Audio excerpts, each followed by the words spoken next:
परिवार के अंदर बैठ के उसको सुलझा ली है।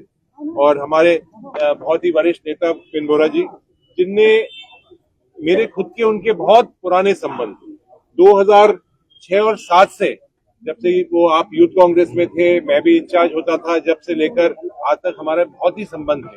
इनने 30 साल से ज्यादा की राजनीति कांग्रेस का एक सिपाही के रूप में इनने करी।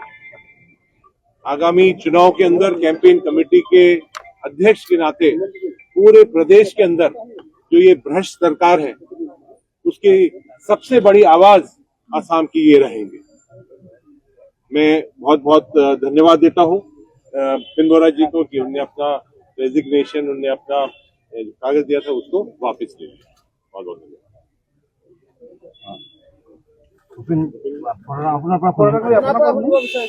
আপুনি প্ৰথম অসমীয়াত কওক, তাৰপিছত হিন্দী বা ইংৰাজী অসমীয়াতে ক'ম আৰু আপোনালোকে ইংলিছ ক'লে।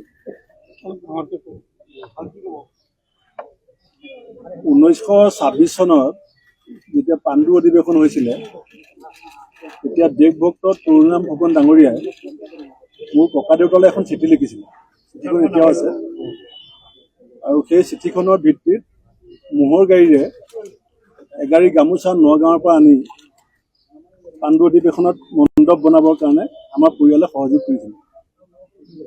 আৰু ককাদেউতাৰ মুখত সেই কংগ্ৰেছৰ কাহিনী শুনি বিশ্ববিদ্যালয় শিক্ষা সাং কৰি 94 চনত তদানীন্তন মুখ্যমন্ত্ৰী হিতেশ্বৰ শইকীয়া ডাঙৰীয়া আহ্বান ক্ৰমে, এতিয়া দেৱব্ৰত শইকীয়া ডাঙৰীয়া ইউথ কংগ্ৰেছৰ ভাইচ প্ৰেচিডেণ্ট আছিলে, মই কংগ্ৰেছ দলত যোগদান কৰিছিলোঁ। আৰু যোগদানৰ পৰা এতিয়া 32 বছৰ হ'ল। অসমৰ ৰাইজে দেখি আছে মই দলটোৰ কাৰণে কি কৰিছোঁ। বহুত কথাত মই বহুত দিনৰ পৰা নেতৃত্বক জনাই আছিলোঁ।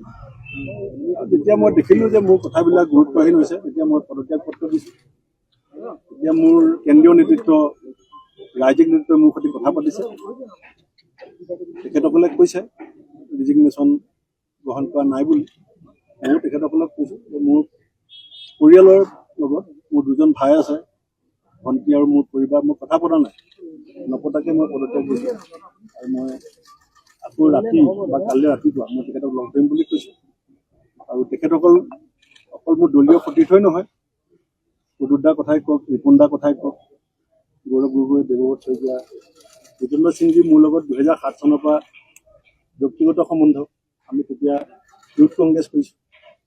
মনোজ চৌহানজী মোৰ যেতিয়াই লখিমপুৰ যায়, মোৰ ঘৰত যায়, সেইকাৰণে এইটো আমাৰ ব্যক্তিগত আৰু ৰাজনীতি দুয়োটাই কথা আছে। সেইকাৰণে মই তেখেতৰ যিখিনি পৰামৰ্শ আৰু প্ৰস্তাৱ দিছে, মই অকণমান সময় বিচাৰিছোঁ যে অলপ সময় মোক দিয়ক। মই আজি ৰাতিৰ ভিতৰত বা ৰাতিপুৱাৰ ভিতৰত মই তেখেতক নিজে গৈ লগ ধৰিম, আপোনালোকক জনাই দিম। আৰু মই নিশ্চয়, আৰু মোৰ ভাই দুটাকো লৈ যাম, কাৰণ কেলৈ মোৰ পাৰিবাৰিকভাৱেও যথেষ্ট যান্ত্ৰণা হৈছে। আনকি মই কৈ দিছোঁ, सर को भी मैं बोला तो मेरा भाई का जो बिजनेस है वो कांग्रेस होने का नाते छिन गया, लेकिन कांग्रेस का एपीसीसी का सेक्रेटरी को बिजनेस मिल गया, मेरा भाई का हाथ से गया। तो हाईकमान को इतना बात पता नहीं था, अभी मैं भूल गया था कांग्रेस में क्या चल रहा है, और हाईकमान ने सीरियसली लिया है, इसलिए मैं अभी इतने बोल প্ৰত্যাহাৰ কৰিছে নেকি? গোটেই প্ৰত্যাহাৰ কৰিছে। মোৰ গোটেই পুৰণা দিনৰ সতীৰ্থসকলে মোৰ ঘৰত আছে, তেখেতসকলৰ মান সন্মান মই সদায় কৰি আহিছোঁ। মোৰ কেন্দ্ৰীয় নেতা আছে, চেণ্ট্ৰেল লিডাৰশ্বিপে মোক ঘৰত আহিছে, গতিকে মই তেখেতসকলে এটা পৰামৰ্শ দিছে, মই অকণ সময় বিচাৰিছোঁ। মই আজি ৰাতি বা কালি ৰাতিপুৱা মই জিতেন্দ্ৰ সিংজী য'তে থাকে মই সংবাদ মাধ্যমৰ আগত কৈছোঁ, মই লগ ধৰিম আৰু মই তেখেতক আমাৰ ঘৰৰ সিদ্ধান্ত, কাৰণ মই এটা দলীয় হিচাপে অকল নহয়, মোৰ আৰু জানে, আমাৰ সকলোৱে জানে মোৰ চিঠিখনত মই কি লিখিছোঁ কেতিয়াও ৰাজহুৱা কৰা নাই। মই গোটেই কথাখিনি মই আলোচনা কৰি মই নিশ্চয় এটা সিদ্ধান্ত ল'ম।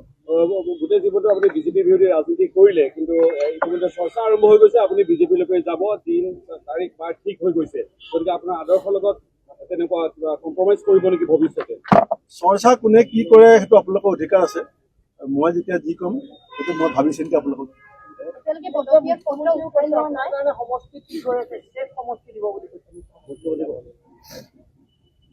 গোটেই জীৱনটো সংগ্ৰামেই কৰি আহিছোঁ। অকল নিজৰ কথা ভাবি সংগ্ৰাম কৰিছোঁ নে সমাজৰ কথা ভাবি সংগ্ৰাম কৰিছোঁ বোলে আপোনালোকে বিশ্লেষণ কৰিব পাৰিব। আপুনি গৌৰৱ গগৈৰ কথা উল্লেখ কৰিছে যে যিটো পাকিস্তান লিংকৰ কথা সেইটোৱে মই চিঠি ক'তো ৰাজহুৱা কৰা নাই, কোনোবাই ফেক্টৰী উলিয়াইছে। যেতিয়া মই চিঠি প্ৰয়োজন হ'ব মই যদি প্ৰয়োজন নহয় মই নিদিম। সন্মান আৰু স্বাভিমানৰ কথা উল্লেখ কৰিছে। সন্মান আৰু স্বাভিমানৰ কাৰণে আপুনি সিদ্ধান্ত লোৱা বুলি সংবাদ মাধ্যমৰ আগত আপুনি কৈছে। সন্মান আৰু স্বাভিমান কেনেদৰে লাঘৱ হোৱা বুলি আপুনি ভাবিলে যিটো বিষয়টো আৰু পৰৱৰ্তী সময়ত কেনেধৰণৰ স্বাভিমান আৰু মৰ্যাদাত আজিলৈকে আপোচ কৰাই নাই। অসম বিধানসভাতো মই শ্ৰেষ্ঠ বিধায়কৰ বঁটা পাইছিলোঁ, বেষ্ট এমএলএ এৱাৰ্ড আপোনালোকৰ সংবাদ মাধ্যমে দিছিলে। গতিকে অসম বিধানসভাত 126জন বিধায়কৰ মাজত অসমৰ আগশাৰীৰ সংবাদ মাধ্যমে মোক শ্ৰেষ্ঠ বিধায়কৰ বঁটা কিয় দিছিল? অসম কংগ্ৰেছৰ সভাপতি, মই এক্স এম এল এ এজনক প্ৰেচিডেণ্ট বনাই এটা কিয় বনাই? আত্মসন্মান আৰু স্বাভিমানৰ সন্মুখত ৰাখিয়েতো কাম কৰি আছো। ধৈৰ্যৰ বা চিনি যোৱা কিবা হ'ল নেকি আপুনি এই সিদ্ধান্ত যে ল'লে পদতে? আগতেও বহুতবাৰ এনেকুৱা হৈছে, আপুনি কিন্তু তেতিয়া কৰা নাছিলে।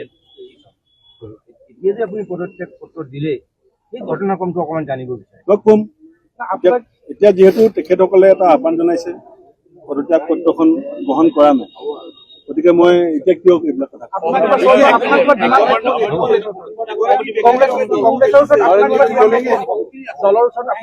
পাতিছো তেখেতৰ লগত। আকাশ মাৰ্গীও আচলতে মুখ্যমন্ত্ৰীৰ লগত কথা বতৰা হৈছে আপোনাৰ এই সংক্ৰান্তত, আৰু মুখ্যমন্ত্ৰী উল্লেখ কৰিছে যে প্ৰায় বিজেপিত অহাটো 100% পাক্কা হৈ গৈছে। এই সন্দৰ্ভত আকাশ মাৰ্গত যেতিয়া কথা পাতিছো মইতো লুকোৱা নাই ৰাইজৰ আগত, মইতো কৈ দিছিলো পাতিছিলো বুলি। মই কেতিয়া লুকুৱাইছো? আৰু এতিয়া মই লুকুৱাই ইমানখিনি সাহস আছে, যিকোনো কথা মই মুকলিকে ক'ব পৰা সাহস আছে আৰু ক'ম।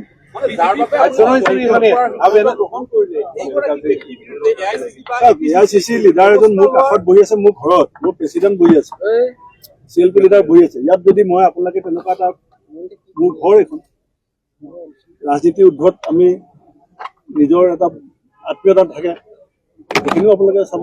মোৰ শেষ প্ৰশ্ন এটা, বিজেপি বিৰোধী স্থিতিত অকল থাকিব